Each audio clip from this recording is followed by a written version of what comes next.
Y continuando con el programa, le damos la bienvenida a nuestro invitado. Él es el doctor Miguel Reyes, él es médico cardiólogo, trabaja en el Hospital Rebagliati Nacional Edgardo Rebagliato Martins de Salud y en la Clínica Angloamericana, quien ha tenido la gentileza de venir a conversar con nosotros algunos aspectos relacionados con el infarto agudo al corazón, sobre todo para ponernos en alerta sobre los factores de riesgo, sobre los síntomas y sobre cómo actuar de manera oportuna. ¿Cómo estás, Miguel? Muchísimas gracias. Gracias por la invitación, por acompañarnos, al contrario, por darnos unos minutos de tu tiempo para conversar acerca de esto. Mira, en el segmento anterior presentamos la historia de un muchacho joven cuyo padre fallece cuando él era muy pequeño. Él no entendía cómo una persona joven podía morir de un infarto, porque dentro de su mundo limitado de niño, el infarto era cosa de viejos.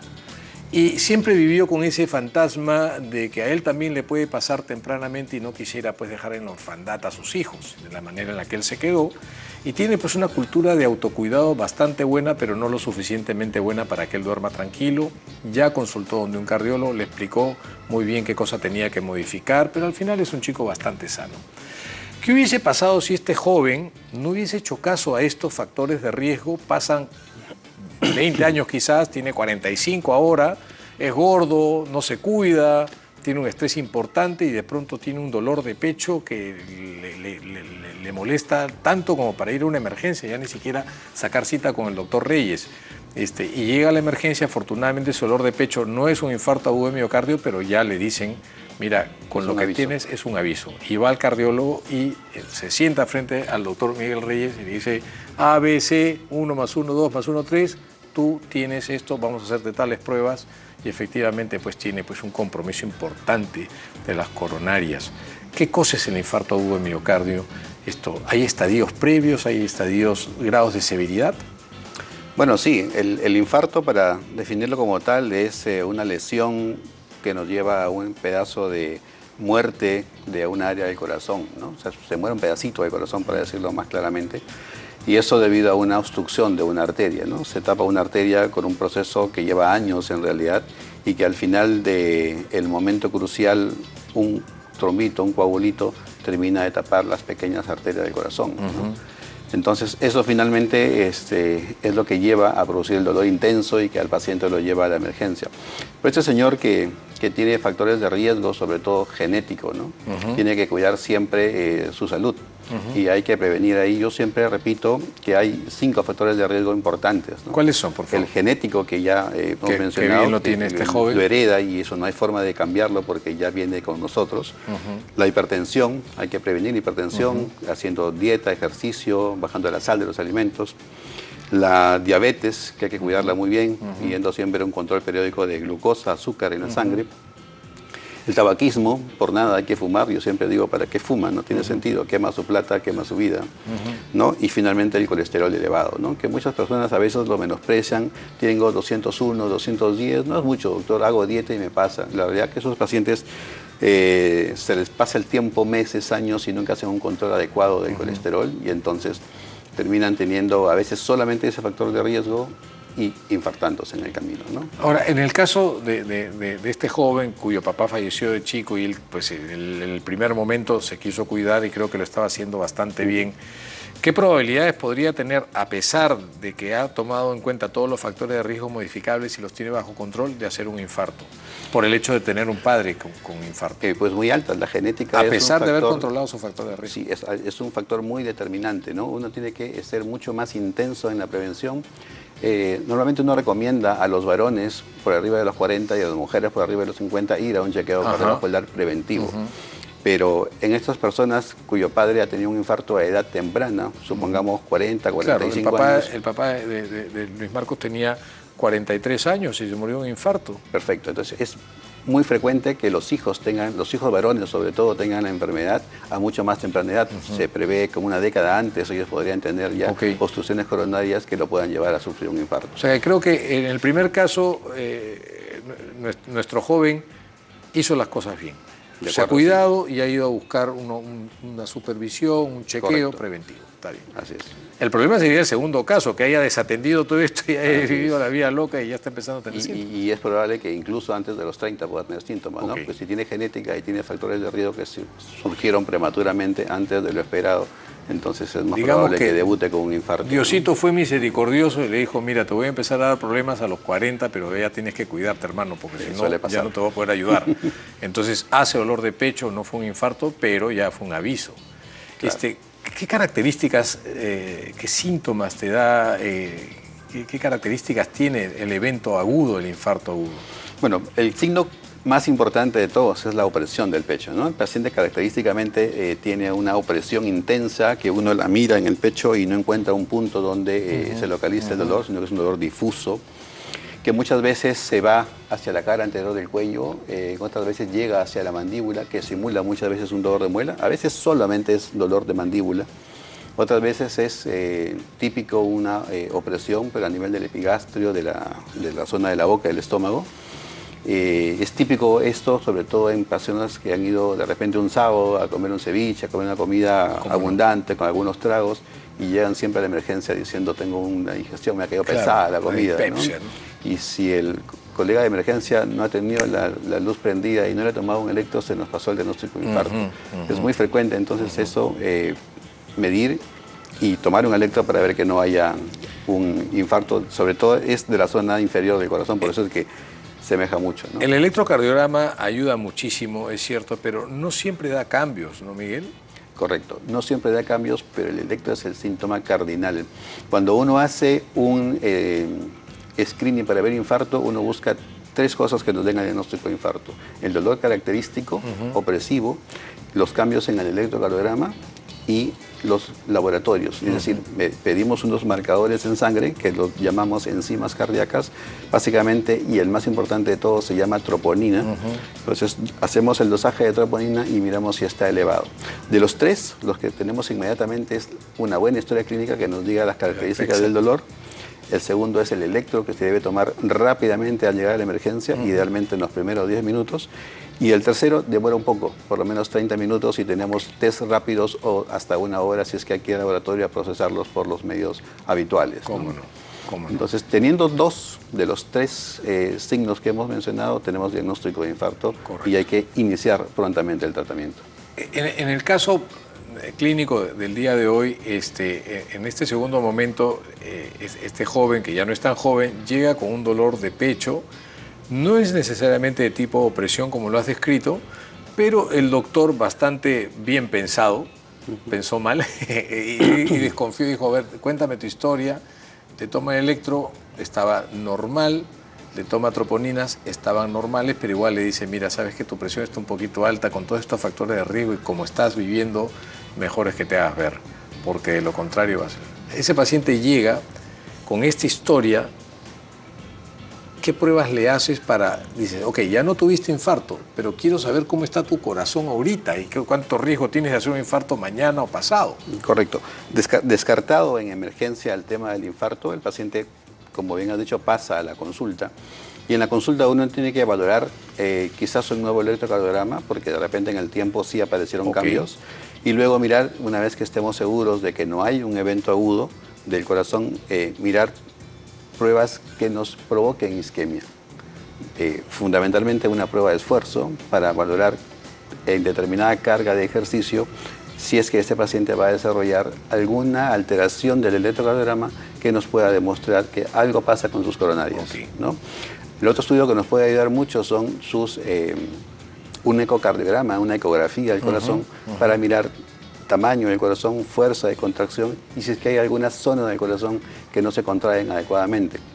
Si tenemos lo que técnicamente decimos trastorno de movimiento por partes, por segmentos de la pared del corazón, entonces eso apoya a que quizás pueda haber también alguna arteria obstruida o que ha habido quizás antes un infarto agudo que de repente pasó desapercibido, ¿no?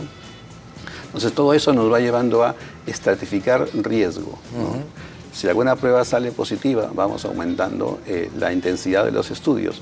Y entonces un segundo paso de método de estudio sería ya valorar otro tipo de pruebas, como por ejemplo una tomografía coronaria, una prueba de perfusión miocárdica o un ecocardiograma, pero con estrés, que nos va a desencadenar y más intensamente, con mejor sensibilidad, si es que tenemos esos Provocas estudios. el corazón para ver cómo se comporta. Así es. Miguel, nos tenemos que ir a una pausa comercial. En el siguiente bloque vamos a hablar acerca de la situación cuando llegaste a emergencia con infarto, para ver qué cosa ha cambiado y cómo cambia el enfoque. Por supuesto. Nos vamos a una pausa y venimos con más en La Buena Vida.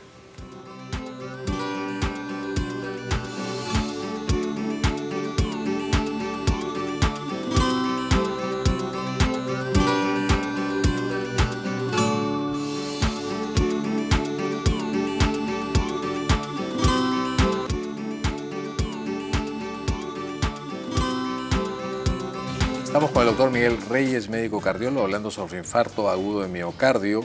Miguel, tenemos una nota preparada para el programa que habla sobre cómo es que llega un paciente con infarto y qué cosa es lo que se debe hacer en emergencia con infarto.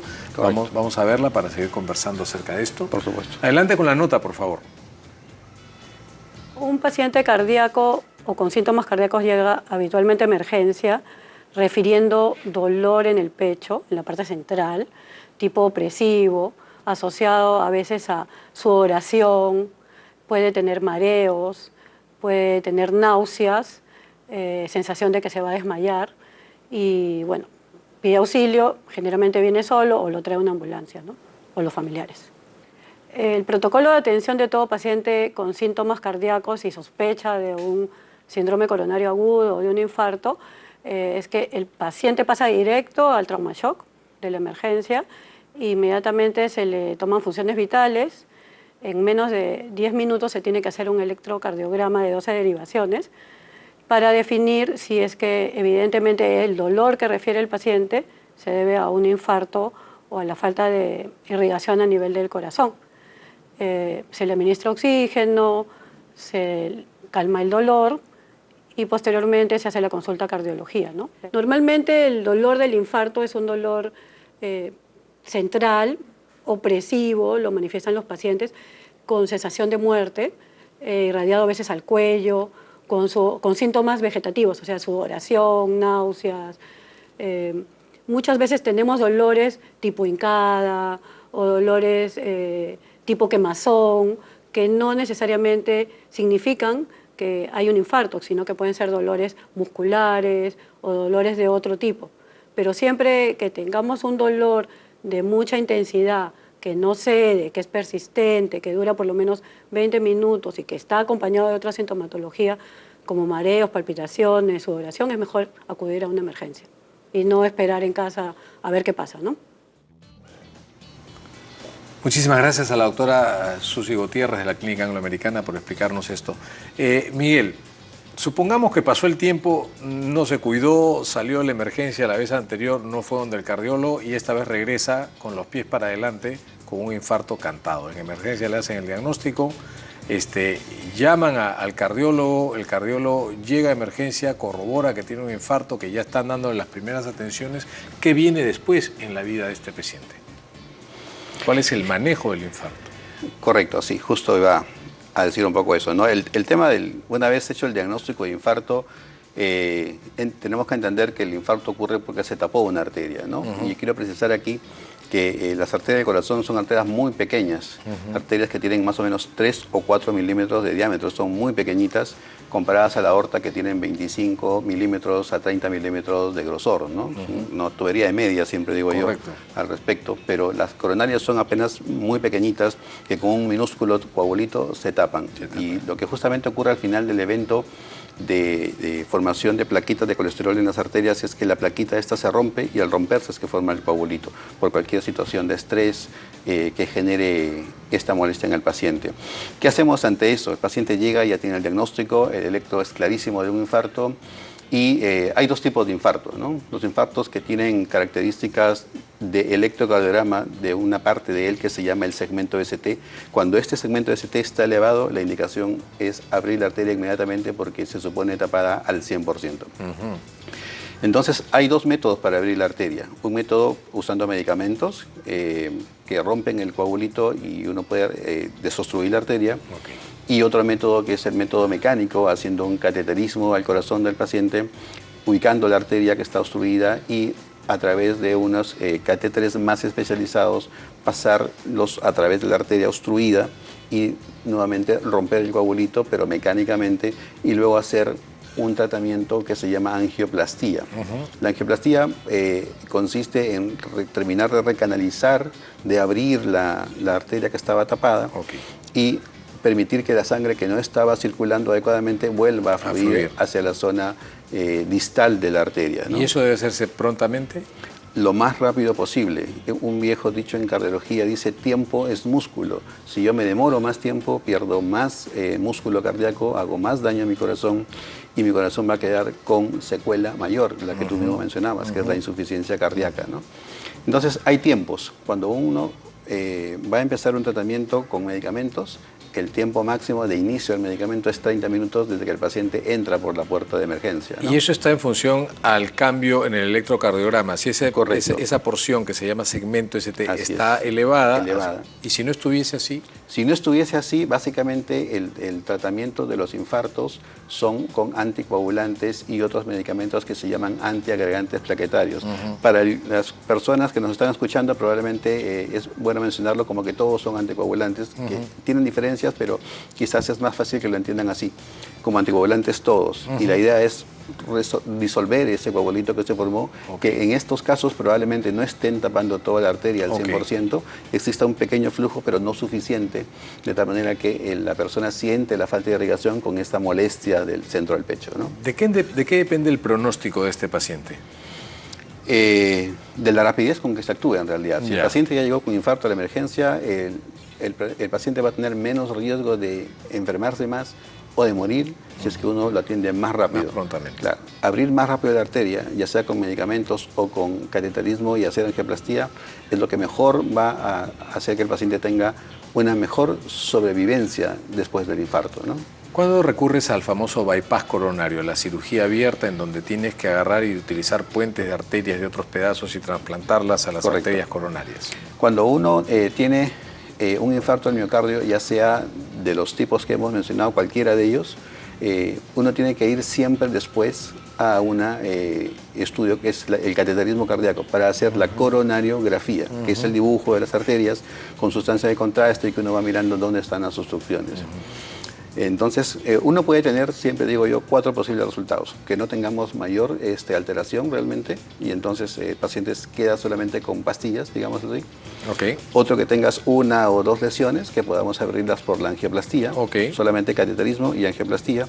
Y otra, que tengas de repente estas mismas 2 obstrucciones, pero estén en lugares difíciles, no accesibles para el cateterismo, o que tengas muchas, 4 o 5 obstrucciones. Y entonces, en esta condición, el paciente se le explica y es mejor hacer un tratamiento de bypass coronario, ¿no? Pues ahí hay que llamar al cirujano cardiovascular para que mire el examen que se ha hecho y estar de acuerdo en que es el mejor tratamiento. Una cuarta condición es que el paciente tenga arterias muy enfermas, muy difusas, en cuyo caso no va a ser posible ni hacer angioplastía ni poner bypass coronario. En este caso el pronóstico es malo, el paciente puede tener un infarto mucho más extenso en cualquier momento, ya sea durante la hospitalización actual o de repente en un siguiente momento, a pesar del tratamiento, ¿no? ¿Cómo no? ¿La edad juega algún factor importante en el pronóstico, Miguel? Sí, la ateromatosis, que es el fenómeno por el cual las arterias del corazón se van obstruyendo, va siendo progresiva a lo largo de todos los años de nuestra vida. Nosotros, por ejemplo, aquí estamos conversando, no tenemos síntomas, pero es probable que tengamos alguna plaquita que no sepamos, ¿no?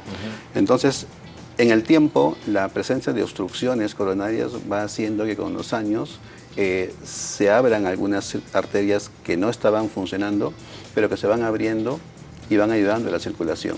Entonces, digamos que a mayor edad, el pronóstico puede ser mejor porque hay esta digamos, aparición de nuevas arterias que ayudan a que el infarto sea más pequeño, a diferencia del más joven, donde no existe todavía esta apertura de arterias nuevas y entonces el infarto suele ser más grande y más fulminante, ¿no? Con una limitación importante. Claro. Ahora, eso en cuanto a edad, pero en cuanto a sexo, los hombres, por estudios que hemos hecho en la Sociedad Peruana de Cardiología, tienen más infarto entre los 40 y los 60 años.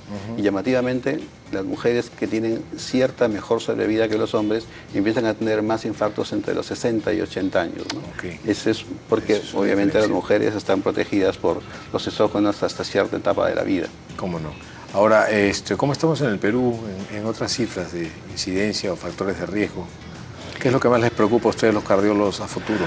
Bien, bueno, ahorita estamos en una pandemia mundial que es la pandemia del sobrepeso y en consecuencia la diabetes, ¿no? En el Perú se describen más o menos unos 5.000 eventos de infarto al año, de los cuales 3.000 ocurren en Lima. La mayor población nuestra está justamente en la capital. Si hablamos del seguro social, en el seguro hay 10 millones de asegurados y en el hospital de Bailati más o menos hay 100 altas al mes, de los cuales 60 son problemas de evento coronario. ¡Wow! Si la estadística es bastante importante. Sí, claro. En algún momento en el hospital de Bailete se atendieron 700 infartos al año y estadísticamente era el hospital que atendía más infartos comparativamente con todos los hospitales, ¿no? En la Clínica Angloamericana tenemos servicio de angioplastía 24 horas al día, que en realidad es el mejor tratamiento para el infarto de los dos que yo había mencionado, sobre todo si es que tiene esta partecita del electro, el segmento de ST elevado. Y el paciente se trata pues inmediatamente.